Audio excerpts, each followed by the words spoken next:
Assalamualaikum warahmatullahi wabarakatuh. Alhamdulillah. Wassalatu wassalamu ala sayyidina Rasulillah Sayyidina Muhammad bin Abdullah wa ala alihi wa sahbihi wa mawala ma ba'du. Kita bersyukur kepada Allah subhanahu wa ta'ala. Pada pagi hari ini kita berkumpul di Majlis Ta'lim Al-Imam Al-Qutb Al-Habib Ali bin Abdurrahman Al-Habsyi. Mudah-mudahan Allah subhanahu wa ta'ala memberikan keberkahan kepada kita sekalian dengan berkat beliau, dan Allah Ta'ala angkat derajat beliau. Dan kita doakan guru kita Al-Habib Abdurrahman bin Muhammad bin Ali bin Abdurrahman Al-Habsyi agar Allah Ta'ala berikan kesehatan, afiat, panjang umur dan keberkahan dari Allah subhanahu wa ta'ala. Begitu juga putra beliau Al-Habib Ali dan segenap para habaib, para asatidzah, para guru-guru. InsyaAllah kita semua mendapatkan taufik dari Allah subhanahu wa ta'ala di awal bulan Sya'ban yang dimuliakan oleh Allah Ta'ala. Ketahuilah bahwasanya sebentar lagi kita akan memasuki nisfu Sya'ban, malam yang penuh keberkahan, malam yang dahulu biasanya para ulama, aulia, wassalihin mengkhususkannya untuk beribadat kepada Allah Subhanahu wa ta'ala. Yang mana malam-malam yang mulia ini, mulai dari Rajab, Sya'ban, semuanya adalah persiapan pensucian di dalam menyambut bulan Ramadan yang dimuliakan oleh Allah Subhanahu wa ta'ala. Disebutkan bahwasanya kemuliaan bulan Rajab adalah di malam pertamanya, kemuliaan bulan Sya'ban adalah di malam nisfu Sya'bannya, dan kemuliaan bulan Ramadan adalah di malam Lailatul Qadarnya. Ini malam-malam yang mulia, malam-malam yang agung. Belum lagi Rajab dikhususkan terjadi di dalamnya Isra wa Mi'raj Nabi Muhammad sallallahu alaihi wasallam. Dan Rajab bulannya istighfar, dan juga di bulan Sya'ban banyak terjadi kejadian besar. Di antaranya adalah Syaqqul Qamar, pembelahan bulan yang dijadikan karamah, dijadikan mukjizatnya Rasulullah sallallahu alaihi wasallam. Dan juga di bulan Sya'ban ini pun juga Allah Ta'ala menurunkan firman-Nya, innallaha wa malaikatahu yusholluna 'alan nabi ya ayyuhalladzina amanu shallu 'alaihi wa sallimu taslima.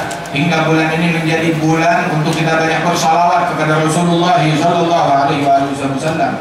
Dan Ramadan adalah bulannya Al-Quran, bulan di mana anugerah Allah Ta'ala melimpah ruah untuk umat Nabi besar Muhammad sallallahu alaihi wasallam.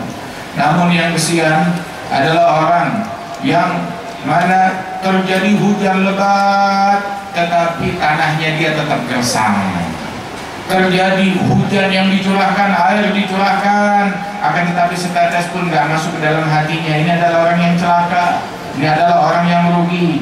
Itu malaikat Jibril bilang kepada Nabi Muhammad sallallahu alaihi wasallam, ya Muhammad, man adraka Ramadan wa lam yughfar lah ab'adahu Allah. Ya Rasulullah, barang siapa yang jumpa dengan bulan Ramadan namun dia tidak berhasil mendapatkan ampunan Allah Ta'ala, berlalu bulan Ramadan ada dosanya yang masih belum diampuni, maka ini orang yang jauh dari Allah, semoga tambah jauh dari Allah. Dan Nabi berucap amin, disumpahin oleh Rasulullah sallallahu alaihi wasallam. Perangai Nabi rahmat dan kasih sayang. Terus kenapa ini orang disumpahin oleh Nabi Muhammad? Kan Nabi rahmatan lil alamin. Kenapa ini orang disumpahin? Kenapa? Sebab Rasulullah tidak menyumpahi seseorang melainkan orang yang telah diketahui oleh Rasulullah memang tertulis di mata Allah orang ini sebagai orang yang sial. Itu yang disumpahi oleh Nabi Muhammad sallallahu alaihi wasallam. Apa ciri orang yang sial, yang celaka? Berjumpa bulan Ramadan tapi dosanya tidak diampuni oleh Allah Ta'ala. Na'udzubillahi min dzalik. Ramadan bulan ampunan. Kalau ada orang yang tak kebagian ampunan, berarti masalahnya bukan di bulan Ramadan, masalahnya adalah pada diri orang tersebut. Apa yang ada pada dirinya hingga dia terharamkan dari ampunan Allah Subhanahu wa ta'ala. Disebutkan di dalam hadis malam pertama bulan Ramadan sekaligus nih malam nisfu Sya'ban. Malam Jumat nanti ini malam nisfu Sya'ban. Malam pertama bulan Ramadan dan malam nisfu Sya'ban. Allah mengampuni semua umat Islam yang mengucap la ilaha illallah Muhammad Rasulullah, diampuni semuanya oleh Allah Ta'ala, kecuali 4 orang, 4 jenis umat Islam gak diampuni oleh Allah Ta'ala. Yang pertama adalah mudminil khamar, orang yang kecanduan minuman keras atau obat-obatan terlarang. Di dalam hadis mudminil khamar idza mata laqi Allah ka'abidil wathan, Orang yang mencandu minuman keras atau obat-obatan terlarang, kalau dia mati berjumpa dengan Allah, dia mati belum taubat daripada kecanduan minuman keras, belum taubat dari narkobanya, mati menghadap kepada Allah Ta'ala seperti menghadapnya seorang penyembah berhala. Man kana yu'minu billahi wal yawmil akhir fala yashrabanna al-khamra. Barang siapa yang beriman kepada Allah Ta'ala dan hari akhir, jangan dia minum minuman keras, kata Rasulullah Sallallahu Alaihi Wasallam. Orang yang kecanduan minuman keras, walaupun dia lalui 1000 Ramadan, 1000 nisfu Sya'ban, tidak diampunin oleh Allah Ta'ala. Semua muslim diampuni kecuali dia, para pecandu tersebut. Dan juga yang kedua, yang sama juga apa? Orang yang durhaka kepada ibu bapaknya tidak diampunin. Dan yang ketiga adalah qati' rahim, orang yang memutuskan silaturahim. Itu dalam riwayat disebutkan qati' rahim mal'un wa in mata fi jawfil Ka'bah. Orang yang memutuskan silaturahmi dilaknat oleh Allah walaupun matinya di dalam Ka'bah. Hebat gak bisa mati dalam Ka'bah? Tapi lebih hebat lagi dosanya itu orang mati dalam Ka'bah tidak diampuni oleh Allah Ta'ala, tetap dilaknat oleh Allah Ta'ala gara-gara memutuskan silaturahminya. Dan disebutkan bahwasanya inna rahmah la tanzil ala qaum wa fihim qati'. Rahmat Allah tidak turun kepada sekelompok kaum kalau di situ ada satu orang yang memutuskan silaturahminya. Karenanya kalau ada di majlis kita yang memutuskan silaturahmi, maka dari sekarang dia taubat kepada Allah Subhanahu wa Ta'ala. Siap-siap, kita bentar lagi mau masuk nisfu Sya'ban, mau masuk bulan Ramadan. Ayo bersihkan hati kita, jangan memutuskan silaturahmi, sambung silaturahmi kita. Itu sesungguhnya dunia seisinya nggak ada apa-apanya. Jangan cuma gara-gara dunia, gara-gara harta, gara-gara warisan, gara-gara bagi waris belum kelar, diputuskan kerabat dia, famili dia, saudara dia, diputuskan cuma gara-gara duniawi yang di mata Allah Ta'ala lebih hina, lebih rendah daripada selembar sayap nyamuk di mata manusia. Itu disebutkan adalah orang yang keempat yang nggak dapat ampunan. Satu, pecandu. Yang kedua adalah orang yang durhaka kepada ibu bapak. Yang ketiga yang memutuskan silaturahmi. Yang keempat adalah musyahin, orang yang di dalam hatinya itu ada syahna, ada kebencian terhadap umat Islam. Jangan benci sama umat Islam. Kita ini pengikut Nabi Muhammad. Nabi bilang sama kita, la tahasadu, la tabaghadu, la tadabaru, kunu ibadallahi ikhwana. Jangan saling iri, jangan saling dengki, jangan saling benci, kata Rasulullah. Jangan saling benci, jadilah kalian hamba-hamba Allah yang saling bersaudara. Al-muslim akhul muslim, muslim sama muslim lain bersaudara. Terus kalau saudara bagaimana? Katain, maki, musuhin, telantarin, putusin, cemberutin. Lah, sikap saudara la yadhlimu, la yahqiruh, la yakhdhuluh. Jangan menzalimi dia, jangan menghina dia, jangan meremehkan dia. Biasa bimri'in minasyar ayyahqira akhahul muslim.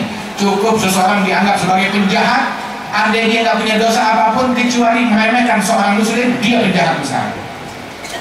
Kullu muslim ala muslim haram. Tiap muslim atas muslim lain haram. Apanya yang haram? Haram untuk menodai darahnya, hartanya ataupun kehormatannya, haram, kata Rasulullah Sallallahu Alaihi Wasallam. Dan juga disebutkan bahwasanya orang yang dalam hatinya ada kebencian terhadap satu orang Islam nggak diampunin nama Allah Ta'ala. Mau Ramadan, mau nisfu Sya'ban, 2 kali, 3 kali, 1000 kali nggak bakalan diampunin oleh Allah Ta'ala.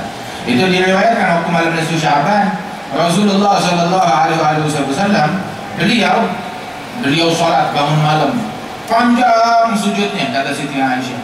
Sampai akhirnya kata Siti Aisyah, saya pikirnya kelamaan sujud, jangan-jangan meninggal Rasulullah dalam sujud.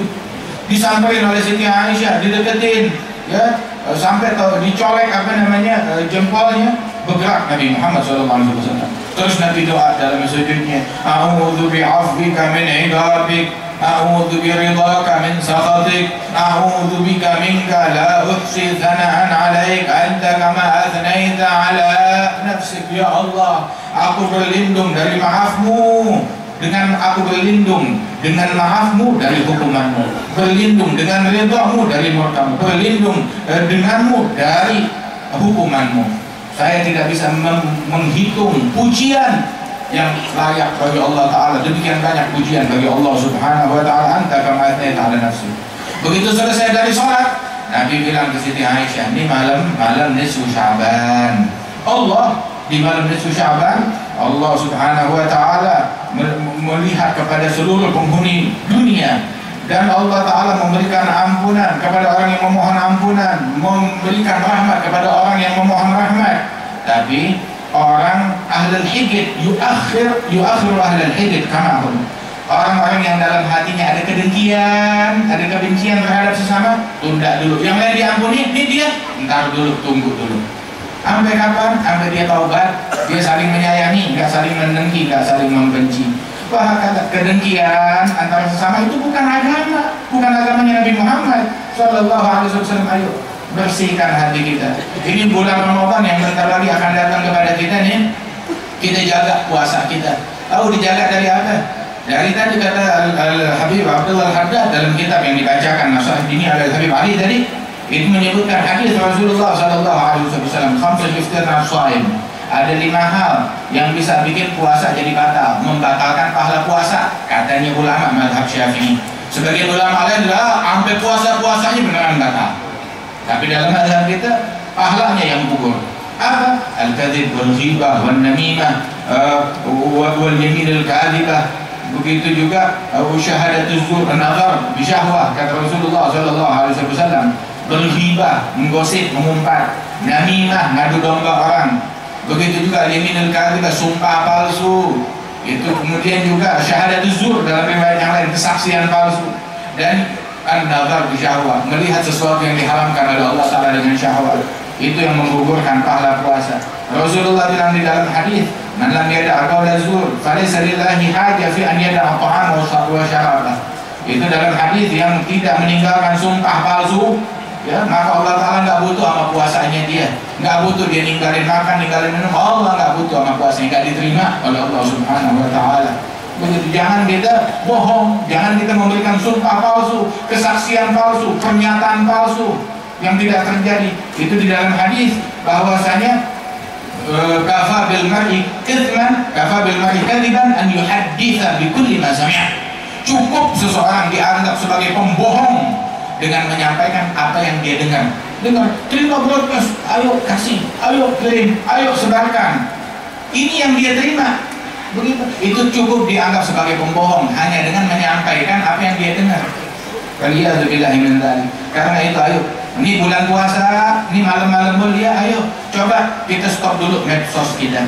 Kita stop dulu tuh berita-berita begituan, SMS, WhatsApp, media segala macam, tinggalin semuanya. Sibukkan diri kita dengan Al-Quran, sibukkan diri kita dengan istighfar, sibukkan diri kita dengan sholawat kepada Nabi Muhammad SAW, sibukkan diri kita dengan taubat kepada Allah Ta'ala. Jangan sibuk sama manusia mulu, melek mata dari pagi sama malam, dari pagi sampai malam sibuk sama dunia, berita ini, kabar ini, sibuk sama manusia, sampai matinya kan megang handphone juga. Naudzubillah min dzalik. Ya lagi hibah, ya lagi namimah. Ayo stop dulu semuanya, sibukkan diri kita dengan Quran, dengan zikir, dengan taubat kepada Allah Ta'ala, bersihkan hati kita. Mudah-mudahan Allah Ta'ala berikan taufik kepada kita sekalian. Allah Ta'ala jadikan Ramadan yang akan datang Ramadan yang paling berkah buat kita. Malam nisfu Sya'ban yang akan datang ini dijadikan malam nisfu Sya'ban yang berkah buat kita sekalian. Diampuni semua dosa-dosa kita, diangkat derajat kita. Ya, kebiasaan di malam nisfu Sya'ban para ulama baca Yasin 3 kali terus baca doa, jangan kita tinggalkan. Hidupkan di musola-musola, di masjid, hadir sini di Kuitang juga. Mudah-mudahan Allah Ta'ala berikan taufik kepada kita sekalian. Allahumma ja'al jam'ana hadza jam'an marhuma, tafarraqna min ba'di tafarruqan ma'suma, la taj'al fina wa la minna wa la ma'ana shaqiyan wa la mahruma. Sallallahu alaihi sayyidina Muhammad wa ala alihi wasallam. Alhamdulillahirabbil alamin wa rahmatullahi wa barakatuh. Assalamualaikum warahmatullahi wabarakatuh.